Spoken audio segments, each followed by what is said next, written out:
The bright studio lights felt like tiny suns beating down on Margaret Thompson's face as she sat in the front row of Studio B. Her weathered hands clutched a small brown purse so tightly that her knuckles had turned white. At 78 years old, she had never imagined she would find herself on live television, and every fiber of her being wanted to run straight back to her quiet little apartment.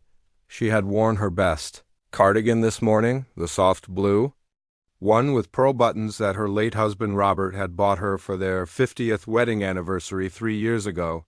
It still smelled faintly of his cologne when she buried her nose in the collar. The cardigan was a bit loose on her now. She had lost weight since Robert passed, mostly because cooking for one person felt pointless most days. The producer, a young woman with a clipboard and headset, had found Margaret through the animal shelter where she volunteered every Tuesday and Thursday. "We're doing a special segment on local community heroes," the producer had explained over the phone.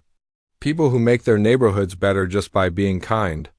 Margaret had tried to decline, insisting she wasn't a hero at all, just someone who liked feeding the stray cats and walking the older dogs that nobody wanted to adopt. But the producer was persistent, and Margaret's neighbor, Mrs. Chun, had already told half the building about the phone call. Now, sitting under those blazing lights with 3 cameras pointing in different directions, Margaret wondered why she had agreed to this madness. The studio was much smaller than it looked on television, packed with equipment and cables snaking across the floor like electronic spaghetti. Crew members wearing all black moved around silently, adjusting lights and checking monitors. Everyone seemed to know exactly what they were doing except for Margaret. The other guests on today's show included a firefighter who had rescued a family from a burning building, a teacher who started a free tutoring program in her garage, and a teenage boy who organized neighborhood cleanup days. Margaret felt completely out of place among these real heroes. What had she done, really? Fed some hungry animals and listened to a few lonely seniors at the community center? It hardly seemed worth celebrating on television. The host, Danny Rivera, was reviewing his notes at the main desk. Margaret had watched his morning show a few times while eating breakfast, and he always seemed so confident and cheerful on screen. In person, he was shorter than she expected, but had the same bright smile and perfectly styled hair. He caught her looking and gave her a quick wave, which made her stomach flutter with nerves. Behind the main interview area, Margaret noticed an old upright piano sitting in the corner of the set. It looked forgotten, covered with a thin layer of dust and stacked with papers and coffee cups. The bench was pushed underneath, and one of the pedals had a piece of tape wrapped around it.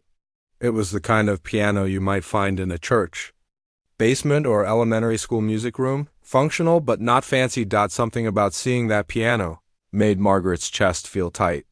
She quickly looked away and focused on the floor, counting the black cables that crisscrossed beneath her. Feet, 1, 2, 3, 4. She had learned this counting trick from her therapist after Robert died. When the world felt too overwhelming, she could always count something simple until her breathing slowed down. A makeup artist appeared beside her chair with a small bag of brushes and powders. "Just a little touch-up for the cameras, honey," the woman said kindly. Margaret had never worn much makeup in her life, but she sat still as the artist dabbed powder on her nose and forehead. The brushes were soft and the artist's hands were gentle. It reminded Margaret of how her mother used to brush her hair before school when she was little. 5 minutes until we're live," someone announced over a speaker system. The studio suddenly came alive with final preparations. Camera operators took their positions, the lighting crew made last-minute adjustments, and Danny Rivera straightened his tie while practicing his opening lines under his breath. Margaret's heart started beating faster. She could feel sweat forming under her arms despite the air conditioning that kept the studio almost cold. Her mouth felt dry, and she realized she had forgotten to bring water. What if she coughed during the interview? What if she said something stupid? What if she froze up completely and couldn't speak at all? The firefighter sitting next to her seemed completely calm, chatting casually with a cameraman about the best routes through downtown traffic. The teacher was texting someone on her phone, smiling at whatever conversation she was having. Even the teenager looked relaxed, taking selfies with the studio background. Margaret envied their confidence. She thought about Robert and how he always encouraged her to try new things.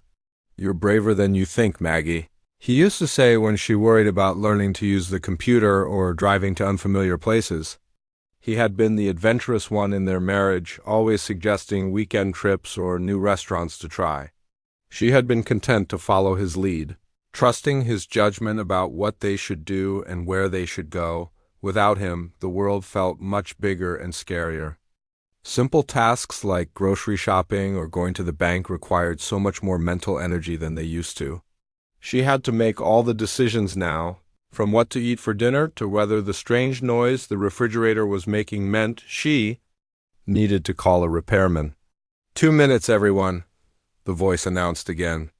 Danny Rivera was now standing behind his desk, shuffling his note cards and taking sips from a steaming coffee mug. The studio lights seemed to get even brighter, if that was possible. Margaret could feel little beads of sweat forming along her hairline. Despite the makeup artist's powder, she glanced around at the other guests one more time, hoping to draw some strength from their calm energy. The firefighter caught her eye and gave her an encouraging nod. "You'll do great," he whispered. "Just pretend the cameras aren't there." Margaret tried to smile back, but her face felt frozen with nerves. The countdown began somewhere in the darkness beyond the lights. Margaret could hear crew members taking their positions and the soft hum of electronic equipment warming up. In 30 seconds, she would be live on television, talking to thousands of people she couldn't see about work she didn't think was particularly special. Danny Rivera looked directly into the main camera, his professional smile bright and welcoming. Margaret took a deep breath and tried to remember what the producer had told her during their phone call. Just be yourself. People love authentic stories about kindness. She hoped that would be enough. As the final seconds ticked away, Margaret caught one more glimpse of that dusty piano in the corner. For just a moment, something stirred in her chest. Not fear this time, but something else entirely. Something she hadn't felt in a very long time. The red light on the main camera blinked on, and suddenly Danny Rivera transformed into the charming television host that millions of viewers knew and loved. His smile became even brighter, his voice took on that warm, welcoming tone that made people feel like they were chatting with an old friend over coffee. "Good morning, everyone. Welcome back to Morning Coffee with Danny.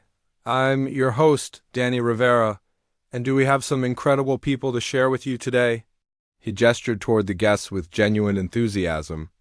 "We're celebrating local heroes, ordinary folks doing extraordinary things right here in our community." Margaret felt her stomach drop as one of the cameras swung in their direction.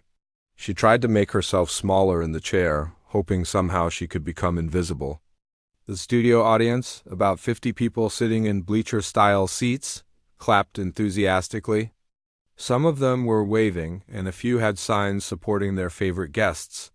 Danny walked over to their seating area with his characteristic energy, his coffee mug still in hand. "Let me introduce you to some amazing people.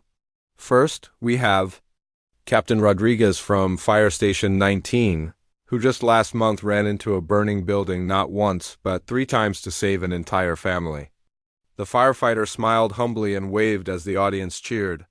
Next, we have Mrs. Patterson, a retired school teacher, who turned her garage into a free tutoring center and has helped over 200 kids improve their grades. The teacher beamed and gave a small wave. Margaret noticed how comfortable she looked, as if being on television was the most natural thing in the world.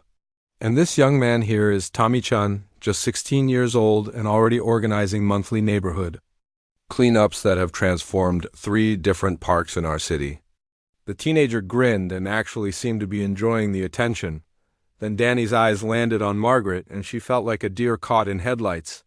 And finally, we have Mrs. Margaret Thompson, who spends her retirement volunteering at the city animal shelter.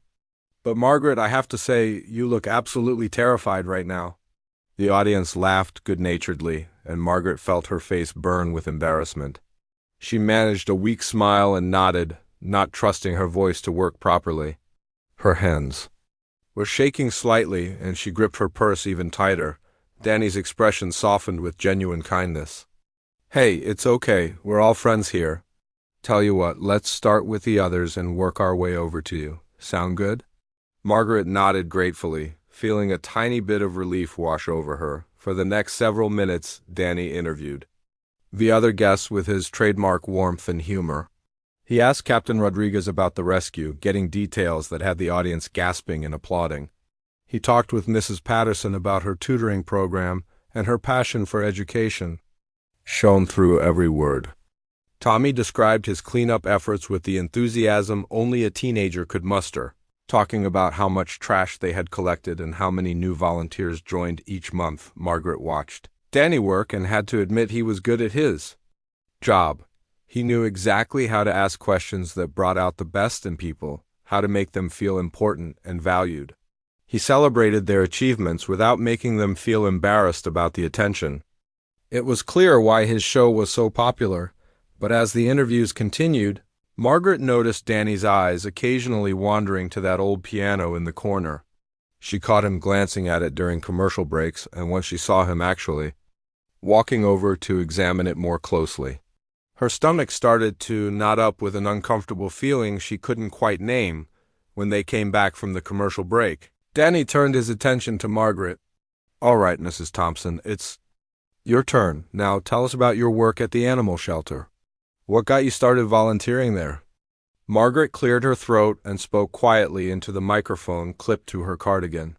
"Well, after my husband Robert passed away 2 years ago, I found myself with a lot of empty time. The house felt so quiet, you know. A friend suggested I try volunteering, and I've always loved animals, so—" She trailed off, feeling like her reason sounded silly compared to the other guests' heroic stories. "That's wonderful," Danny said warmly. "And what do you do there?" "Oh, nothing too special," Margaret said, her voice barely above a whisper. "I help feed the cats, walk some of the older dogs that don't get much attention. Sometimes I just sit with the animals that seem lonely or scared. I read to them sometimes. I know that sounds strange, but I think they like the sound of voices." The audience made appreciative all sounds, and Danny smiled. "That doesn't sound strange at all. I bet those animals look forward to seeing you every week." As Margaret talked about her volunteer work, she began to relax slightly. These were things she actually cared about, animals she genuinely loved. She told a story about an old cat named Whiskers who had been at the shelter for over a year, and how she had finally found him a home with an elderly gentleman who needed companionship as much as the cat did. But then Danny did something that changed everything. He reached over and gently took one of Margaret's hands to examine it more closely. "You know, Margaret, you have such elegant hands. These are piano hands if I've ever seen them. Do you play?" Margaret's blood went cold.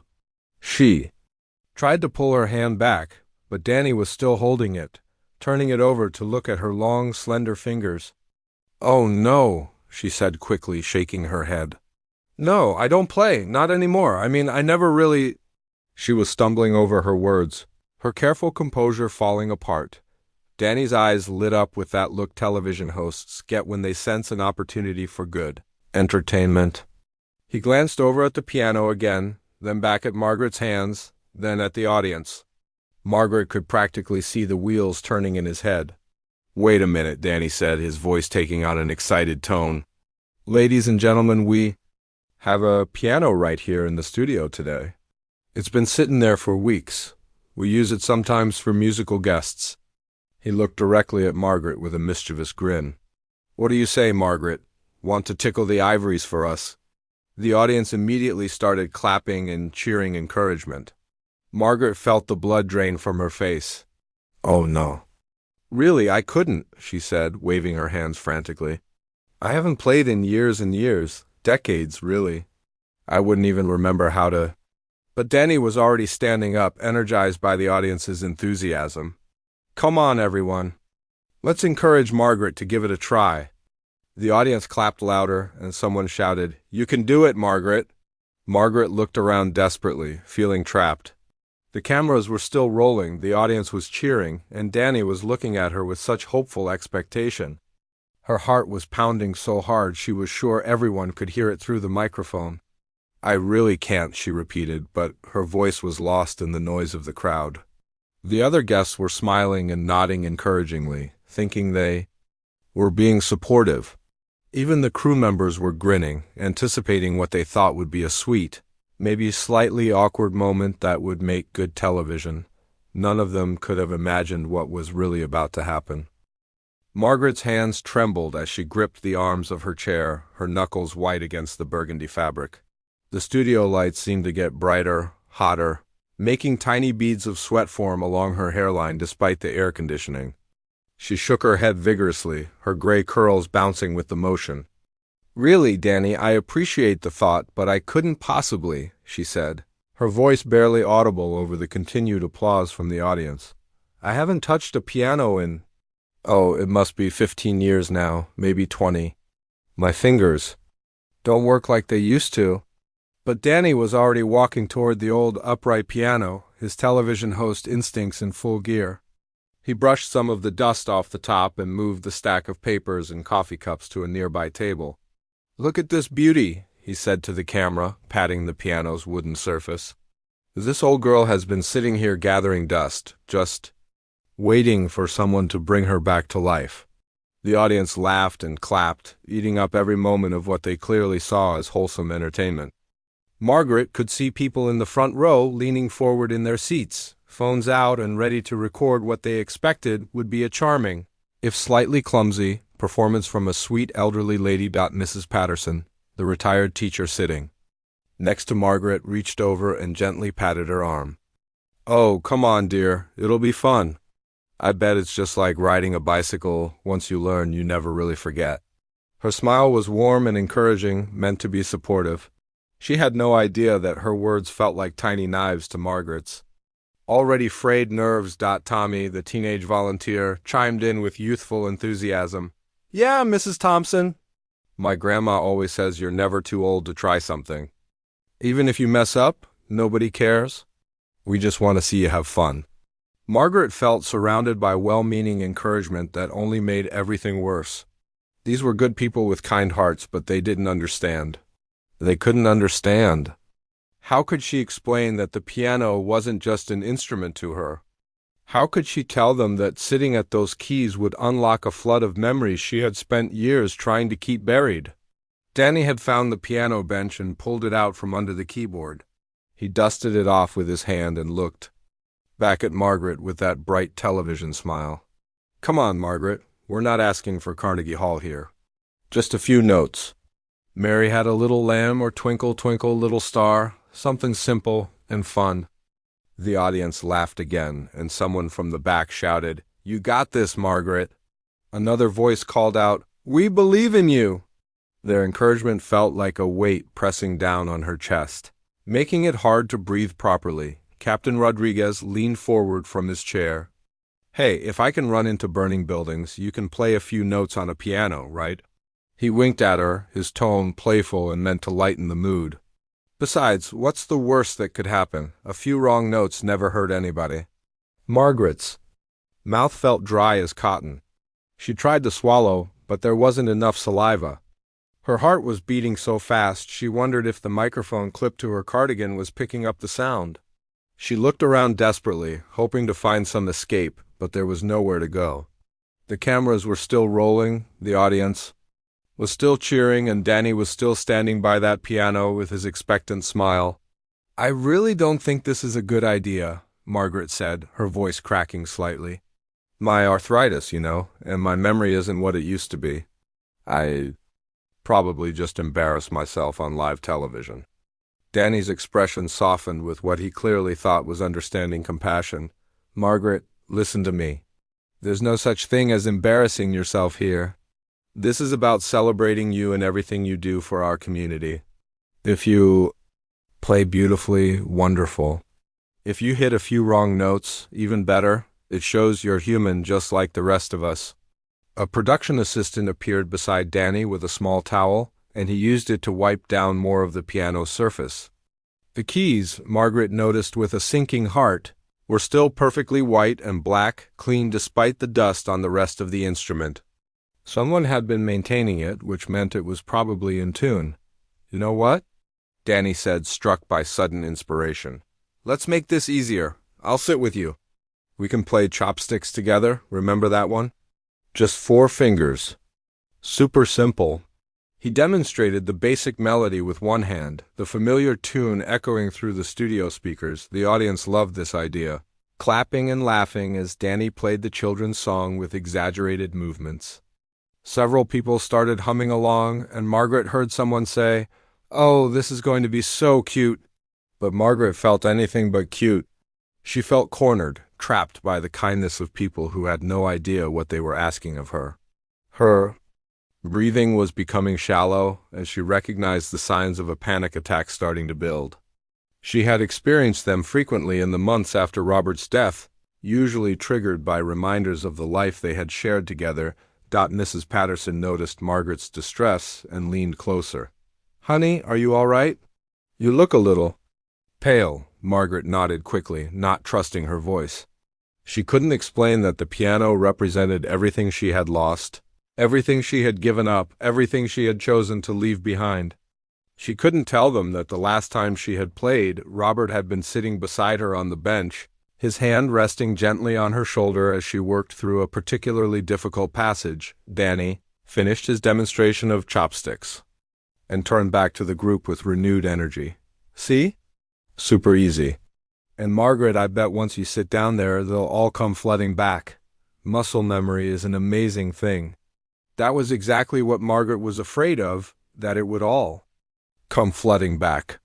The memories, the emotions, the person she used to be before life made other demands on her time and heart.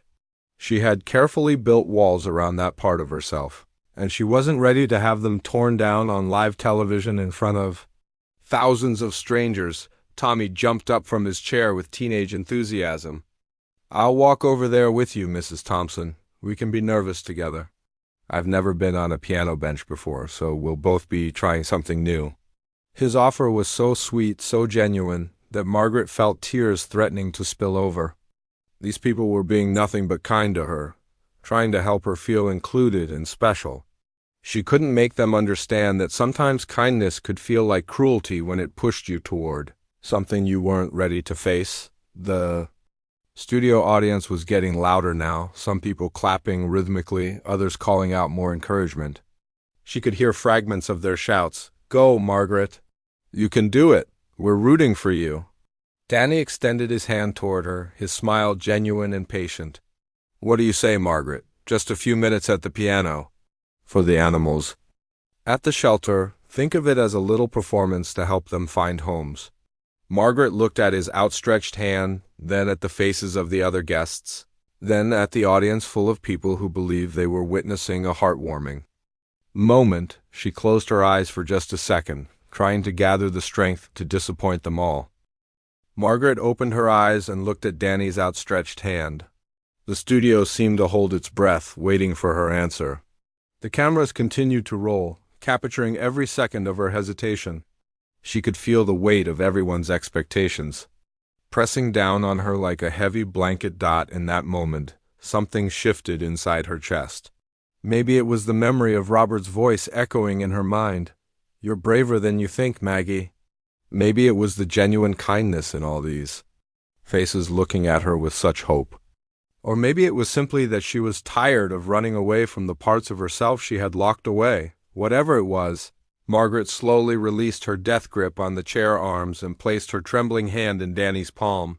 His fingers were warm and steady, and she could feel the callus on his thumb from where he held his coffee mug every morning. "Okay," she whispered, so quietly that Danny had to lean closer to hear her. "Okay, I'll try." The audience erupted in cheers and applause. People jumped to their feet, clapping and whistling their encouragement. Margaret felt overwhelmed by the sudden surge of noise, but Danny squeezed her hand gently and helped her stand up from the chair. Her legs felt unsteady at first, like a newborn deer trying to find its footing. She had been sitting tensely for so long that her muscles had cramped up. Danny kept hold of her hand, supporting her as she took her first tentative step toward the piano. "Take your time," he said softly, his television persona dropping away to reveal genuine concern for her. "Comfort. There's no rush at all." Margaret nodded and took another step, then another. Each movement felt monumental, like she was walking across a bridge she could never cross back over. The studio lights seemed to follow her, making her feel exposed and vulnerable, but also somehow important in a way she hadn't felt in years. The piano loomed larger as she approached it. Up close, she could see it was actually in better condition than she had first thought. Someone had been taking care of it. The wood was polished beneath the light layer of dust, and the keys showed signs of regular tuning. She wondered how many other guests had sat at this bench. How many songs had been played on these keys? Tommy, the teenage volunteer, had quietly followed them over, staying a respectful distance behind but offering his silent support. Captain Rodriguez remained in his seat but was watching intently, and Mrs. Patterson had her hands clasped together as if she was praying for Margaret's success. "This is a beautiful instrument," Danny said, running his hand along the piano's curved edge. "It's been here since the studio opened 15 years ago. We don't use it nearly enough." He pulled out the bench carefully, checking to make sure it was stable. "The perfect height for you, I think." Margaret stared at the bench for a long moment. It was covered in dark brown leather that had cracked slightly with age, and the legs were made of the same wood as the piano. She could see the wear patterns on the seat from all the different people who had sat there over the years. Slowly, she lowered herself onto the bench, and immediately her body seemed to remember the position. Her back naturally straightened, her feet found the proper placement on the floor, and her hands instinctively moved toward the keyboard before stopping short of actually touching the keys. The studio had grown quieter now, the initial excitement settling into anticipation. Margaret could hear the soft hum of the cameras and the whispered conversations of crew members who had stopped their work to watch. Even the production assistants had paused their tasks. Sensing that something special might be about to happen, Danny pulled up a chair beside the piano, positioning himself where he could see both Margaret and the audience. "How does it feel?" he asked gently. "Familiar?" Margaret's throat felt tight as emotions she had kept buried for years began to surface. "More familiar than I expected," she admitted, her voice barely above a whisper. The microphone clipped to her cardigan picked up every word and amplified it through the studio speakers. She lifted her hands and held them over the keys without touching them, her fingers naturally curved in the proper position. The muscle memory was still there, dormant but not forgotten. She could feel the spaces between the keys, could sense which notes lay beneath each finger. "I used to practice for hours every day," she said suddenly, surprising herself by speaking. The words seemed to come from somewhere deep inside, a place she hadn't visited in years. "My mother would have to drag me away from the piano for dinner. I would dream about music, wake up with melodies in my head." The audience was completely silent now, hanging on every word. This wasn't the lighthearted entertainment they had expected. There was something deeper happening here, something real and raw that you couldn't script or rehearse. Danny leaned forward slightly, his reporter instincts telling him this was becoming something significant. "When did you start playing?" he asked softly. "I was 5, Margaret replied, her eyes still fixed on the keys. "My grandmother had an old piano in her parlor, and I would sneak over to it whenever we visited. I couldn't even reach the pedals. Had to sit on a stack of phone books." A small smile flickered across her face at the memory. She lowered her hands until they were almost touching the keys, stopping just millimeters from the surface.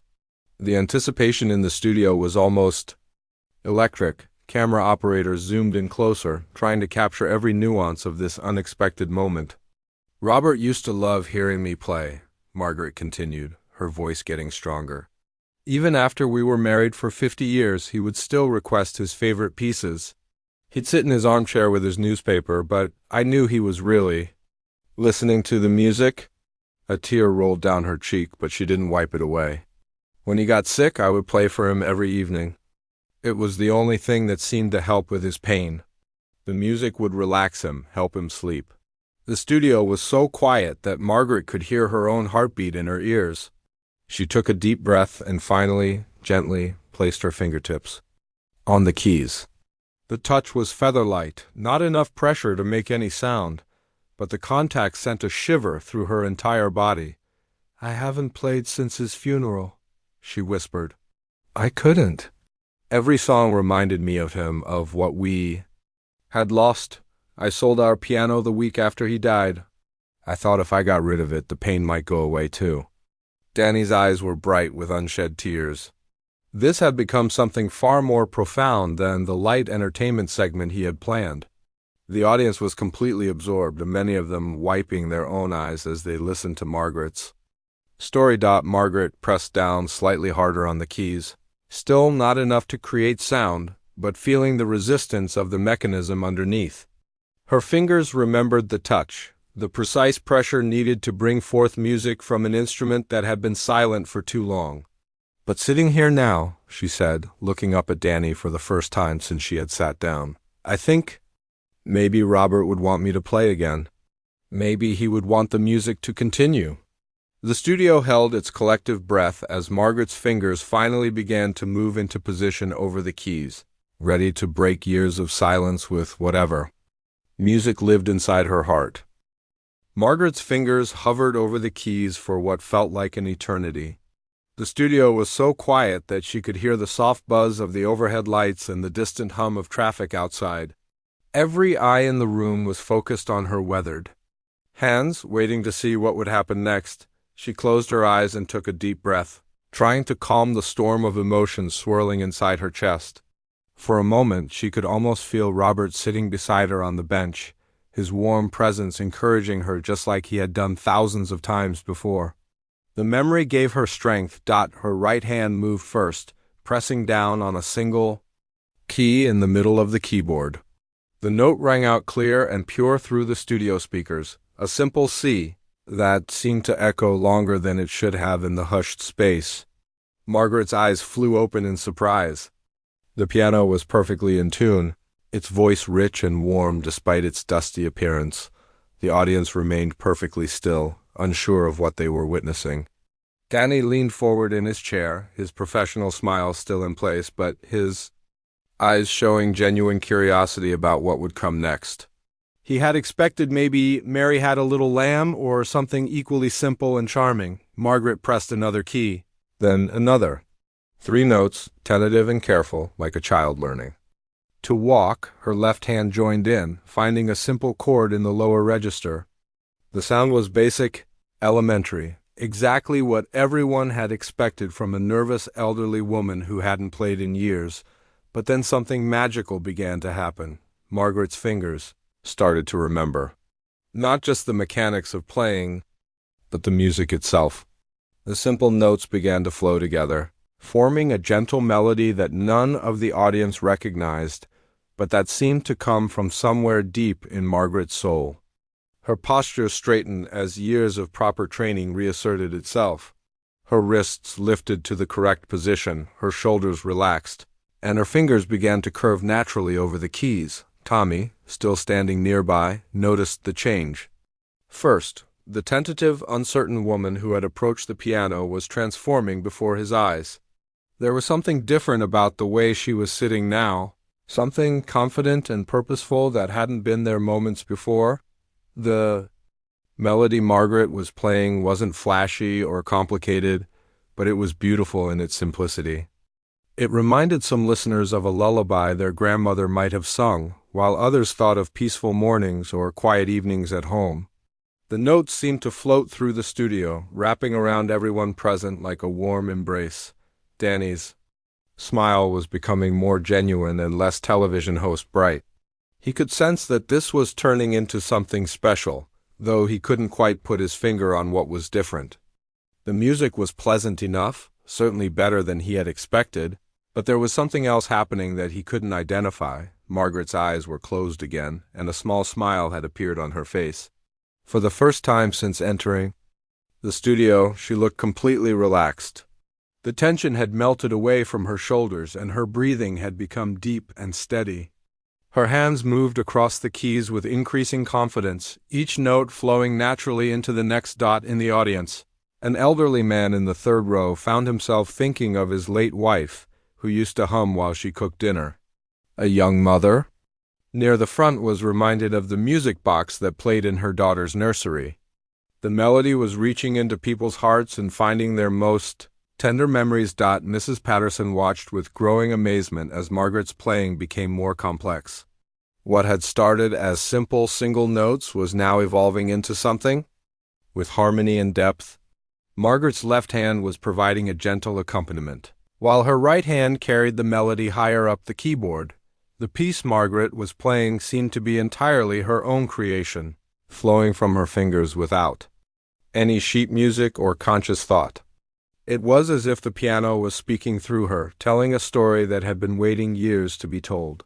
The music spoke of love and loss, of memories cherished and grief slowly healing.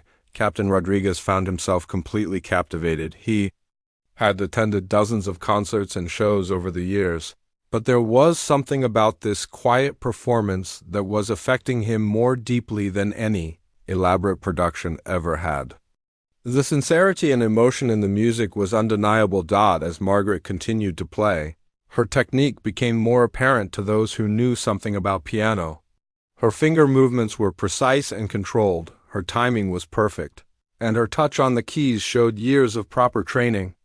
This wasn't the fumbling of an amateur or the rusty attempts of someone who used to play simple songs. Danny began to realize that he might have made a serious miscalculation. He had expected a cute, slightly awkward moment that would make good television.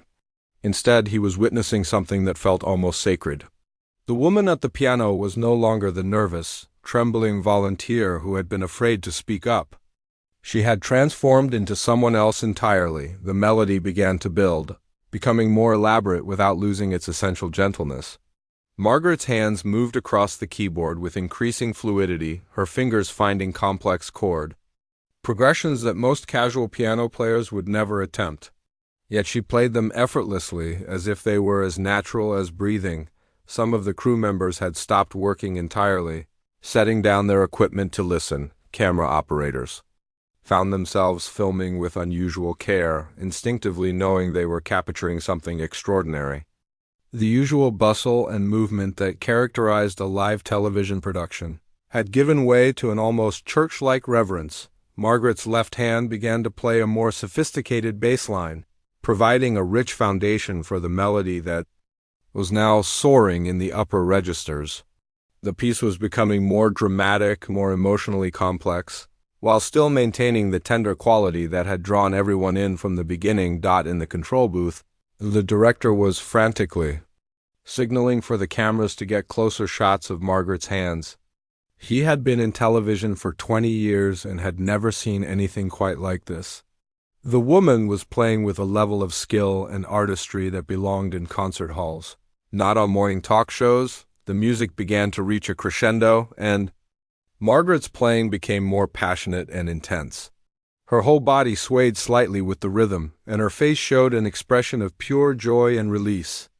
This was clearly more than just playing notes on a keyboard. This was a woman reconnecting with a fundamental part of herself that had been dormant for too long. As the piece approached what seemed to be its conclusion, Margaret's playing became softer again, bringing the melody back to the gentle simplicity where it had begun. But now that simplicity was layered with all the complexity and emotion that had come before, making it feel profound rather than basic. The final notes rang out in the studio, hanging in the air like a blessing before slowly fading into silence. Margaret's hands remained poised over the keys for a moment before she finally opened her eyes and looked up. The silence that followed was unlike anything anyone in the studio had ever experienced. It wasn't the absence of sound, it was the presence of something so beautiful that no one wanted to break the spell by moving or speaking or even breathing too loudly. The silence stretched on for what felt like minutes but was probably only seconds. Margaret sat perfectly still at the piano, her hands resting gently on the keys, a peaceful expression on her face that no one in the studio had seen before. The transformation was so complete that she looked like an entirely different person. Then, without any prompting from Danny or encouragement from the audience, Margaret's fingers began to move again. This time there was no hesitation, no tentative exploration of the keys. Her hands positioned themselves with the precision of someone who had done this 10,000 times before, and she launched into a piece that made everyone in the studio catch their breath. The music that poured forth was nothing like the gentle melody she had just finished. This was complex, demanding, and absolutely beautiful. Her left hand played a sophisticated accompaniment that required incredible independence from her right hand, which was dancing across the higher keys with a speed and accuracy that seemed impossible for someone her age. Danny's mouth fell open slightly. He had hosted musical guests before, singers, bands, even a few classical musicians, but he had never seen anything like this. Margaret's fingers were moving so fast they were almost a blur, yet every note was crystal clear and perfectly placed. This wasn't just good playing. This was virtuoso-level performance. In the audience, people began to lean forward in their seats, their earlier casual interest replaced by intense fascination. A woman in the front row whispered to her husband, "That's not normal piano playing. That's professional level." Her husband nodded, unable to take his eyes off Margaret's hands. Mrs. Patterson, the retired teacher, felt her heart racing as she watched her fellow guest. She had taken piano lessons as a child and knew enough to recognize that what Margaret was doing required years of serious training. The fingering patterns, the way she navigated complex passages without looking at her hands, the subtle dynamics she was creating, none of this was the playing of a casual hobbyist. Captain Rodriguez found himself thinking about the classical music concerts his ex-wife used to drag him to. He had always found them boring and pretentious, but watching Margaret play was completely different. There was nothing showy or artificial about her performance. It was pure emotion translated into sound, and it was the most beautiful thing he had ever heard. Tommy stood transfixed, his teenage brain struggling to process what he was witnessing. He played guitar in a garage band and thought he understood music, but this was on a completely different level. Margaret wasn't just playing notes.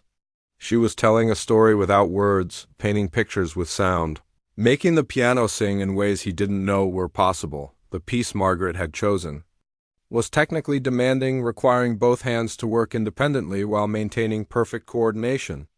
Her left hand created a rolling, rhythmic foundation while her right hand soared through melodic passages that would challenge even advanced players.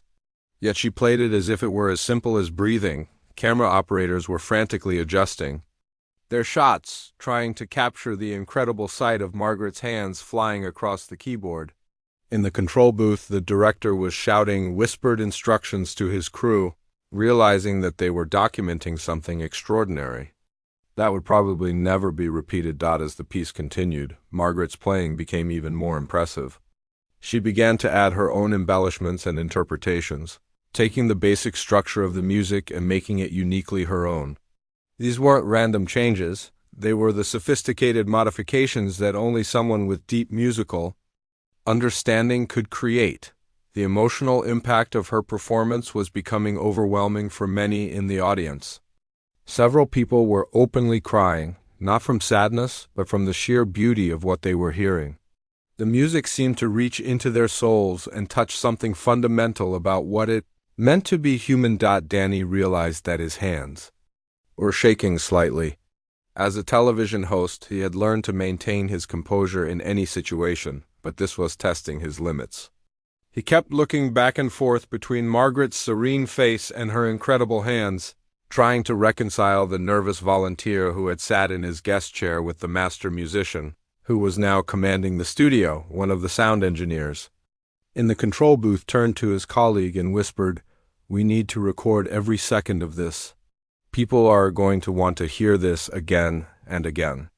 The audio levels were perfect. Margaret's touch on the keys was so controlled that even the most delicate passages were coming through clearly, while the powerful moments filled the studio without any harshness. The piece Margaret was playing seemed to be building toward something even more spectacular.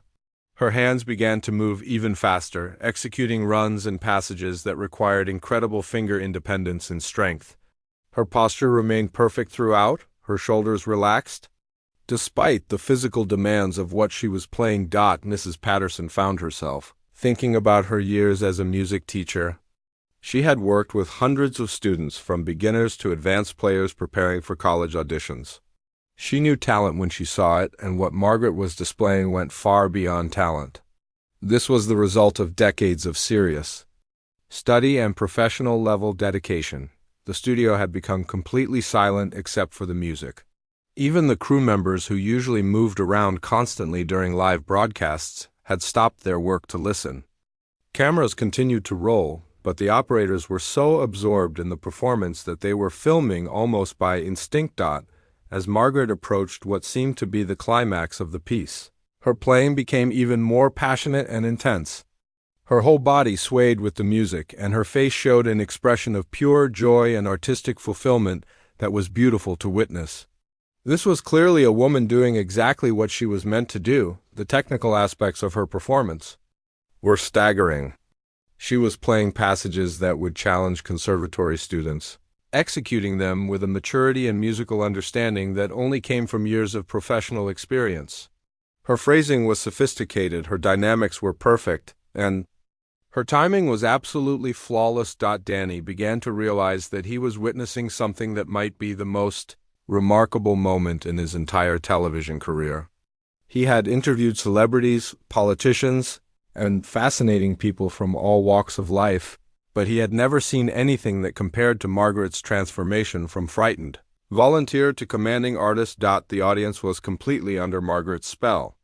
Some people were holding their breath, afraid that any sound might break the magic. Others were crying quietly, overwhelmed by the beauty of the music and the incredible story unfolding before their eyes. Everyone understood that they were witnessing something special, something that would stay with them for the rest of their lives.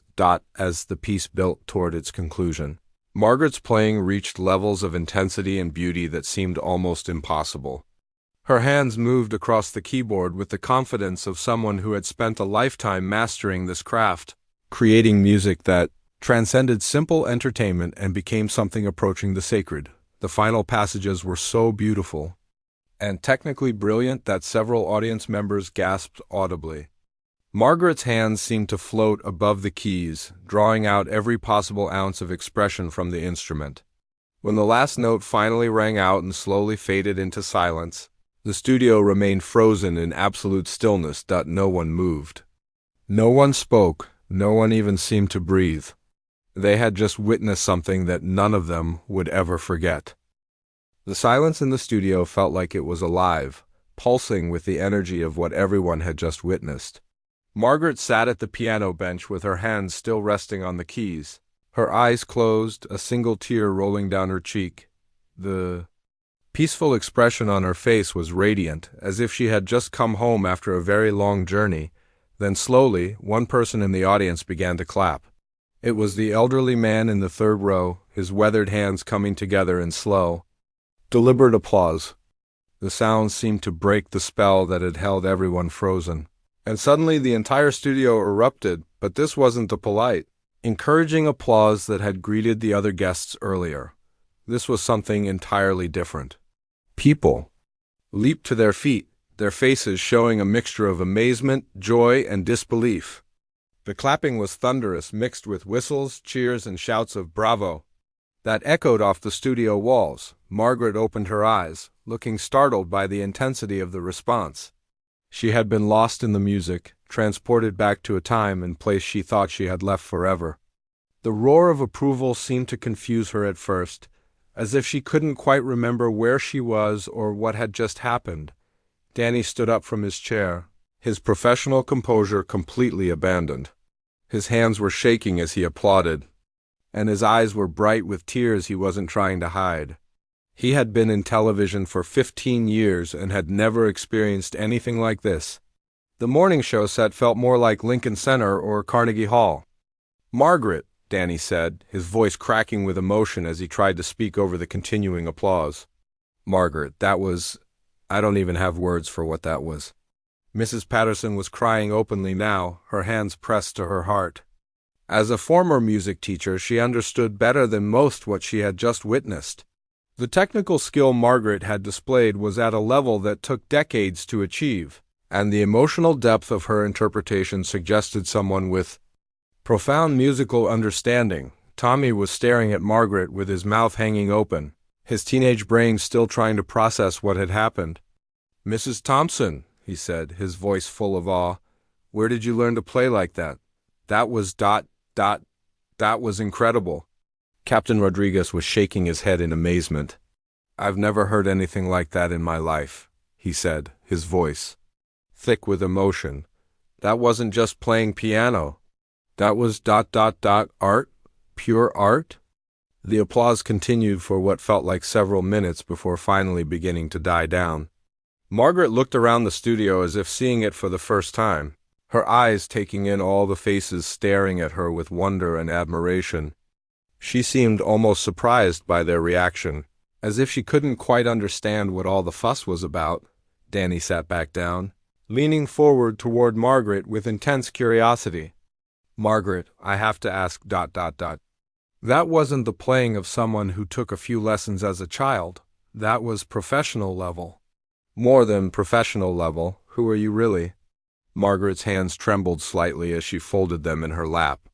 The peaceful expression from moments before was replaced by something more complex, a mixture of sadness, pride, and long-held secrets finally ready to be shared.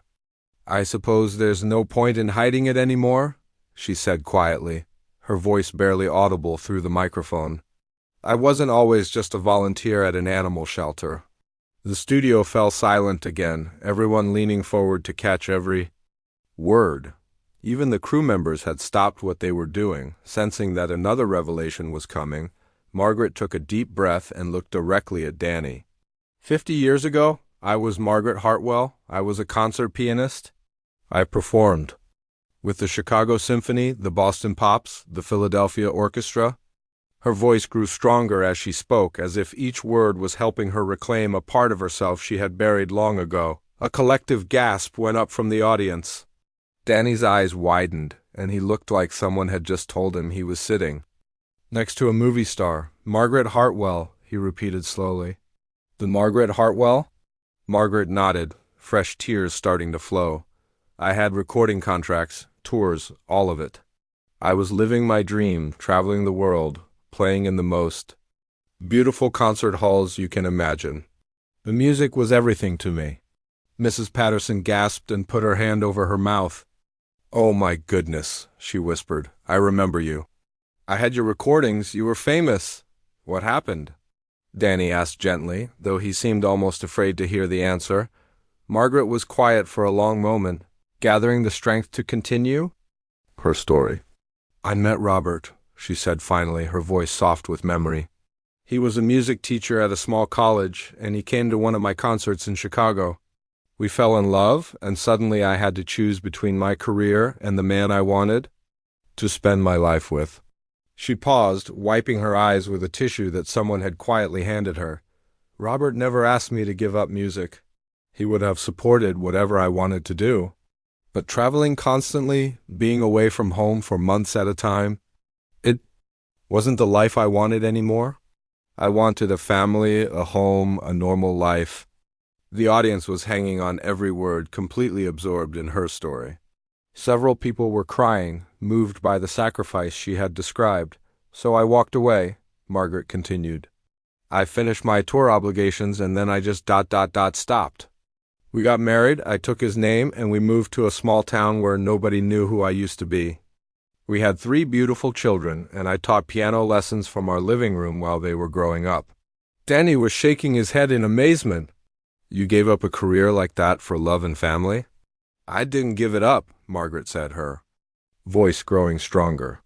"I chose something different, something that mattered more to me at the time. Robert and I had 47 wonderful years together.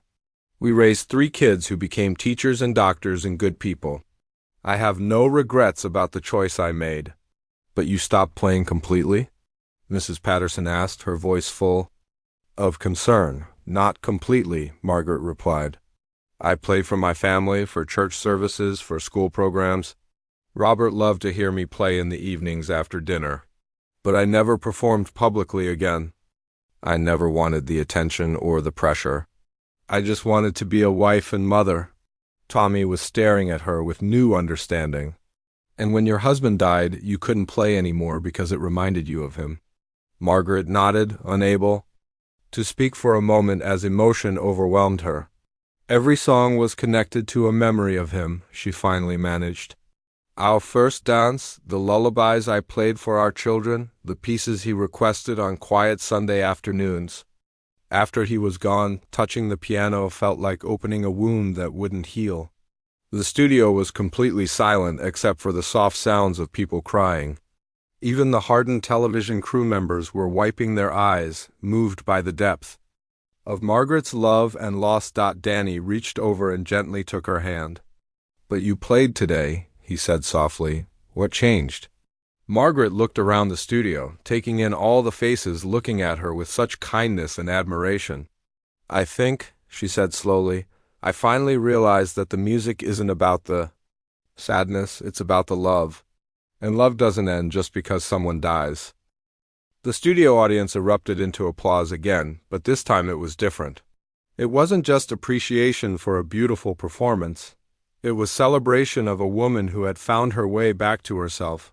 People were on their feet, wiping their eyes, and some were openly sobbing at the beauty of Margaret's story.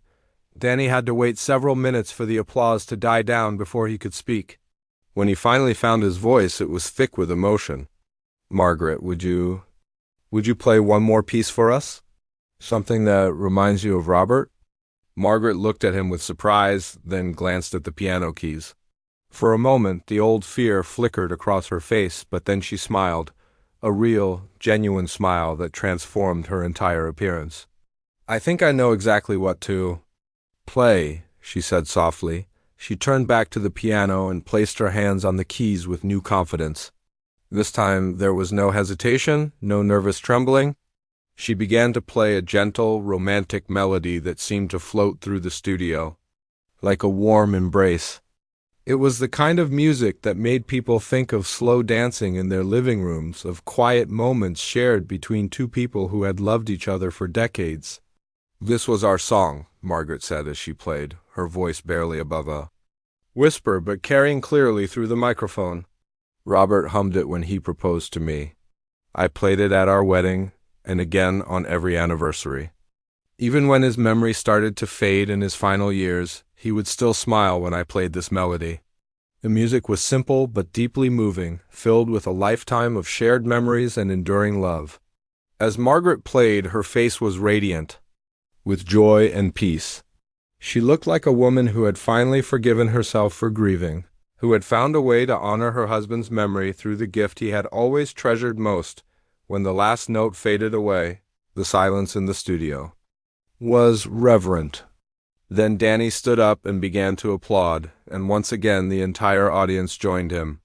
But this time Margaret didn't look surprised or overwhelmed. She smiled graciously and gave a small bow, every inch the professional performer she had once been. Ladies and gentlemen, Danny said, his voice carrying across the studio, we have just witnessed something extraordinary. Not just incredible music, but an incredible human story of love, loss, and finding your way back to joy. As the show came to an end, Margaret was surrounded by well-wishers.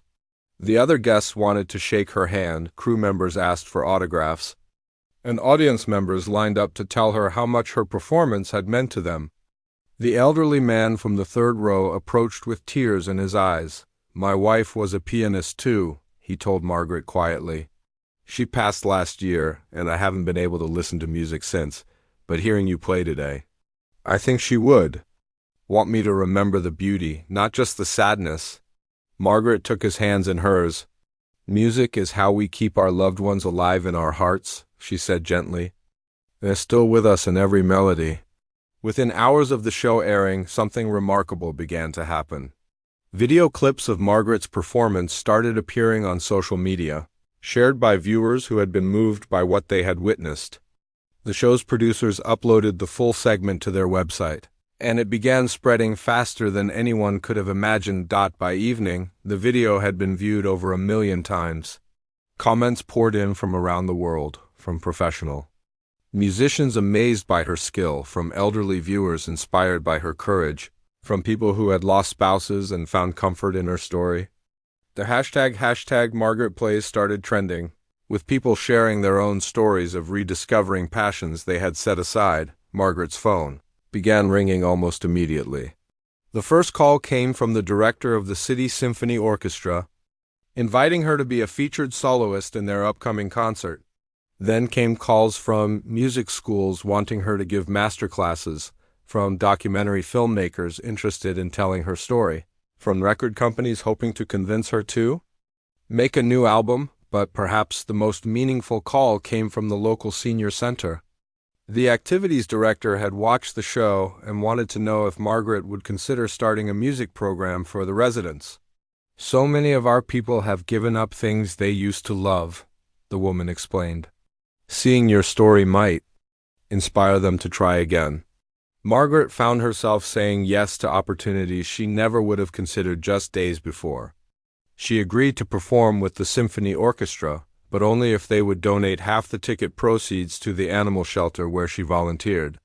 She accepted invitations to teach, but insisted that some of her students be seniors who wanted to return to music after years away. 3 months later, Margaret stood on the stage of the city's beautiful concert hall, wearing an elegant black dress that her daughter had helped her choose. The auditorium was packed, filled with people who had seen her television appearance and wanted to witness her return to the concert.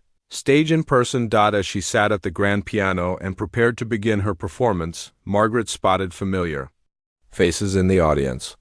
Danny was there with his family, beaming with pride. Mrs. Patterson sat in the front row, her eyes already misty with anticipated tears. Tommy had brought his entire high school class, wanting them to see what real artistry looked like, but it was the empty seat in the second row that meant the most to Margaret. She had asked that it be left vacant and marked with a single white rose, a place for Robert to attend her comeback performance. As she placed her hands on the keys, she whispered, "This one's for you, my love." The music that filled the concert hall that night was transcendent. Margaret played pieces from her old repertoire mixed with new compositions she had written in the months since her television appearance. Each note was infused with a lifetime of experience, with joy and sorrow and wisdom earned through years of living and loving. When the final piece ended, the audience gave her a standing ovation that lasted for nearly 10 minutes. People were crying, cheering, and calling for encore after encore. Margaret played 3 additional pieces before finally taking her final bow. Backstage afterward, she was surrounded by admirers and well-wishers. But Margaret found herself thinking about the senior center where she now taught piano twice a week. She thought about Mrs. Chun, her 85-year-old student who had started playing again after a 50-year break, and about Mr. Wilson, who had picked up his violin for the first time since his retirement. "You've started something beautiful," Danny told her as he came backstage with his family. "The show's been getting letters from people all over the country who have gone back to old hobbies and passions because of your story." Margaret smiled, feeling more fulfilled than she had in years. "Robert always said that music was meant to be shared," she replied. "I think he would be happy to know that our story is helping other people find their way back to joy." As Margaret drove home that night, past the animal shelter where she still volunteered every Tuesday and Thursday, she felt a sense of completeness she hadn't experienced since Robert's death. She had learned that honoring his memory didn't mean preserving everything exactly as it was when he died. Instead, it meant carrying forward the love and joy they had shared, and using it to make the world a little more beautiful. The shy, nervous woman who had walked into that television studio had discovered that it's never too late to reclaim the parts of yourself that make you who you truly are. And in doing so, she had reminded the world that the most powerful performances come not from perfection, but from the courage to be vulnerable and real.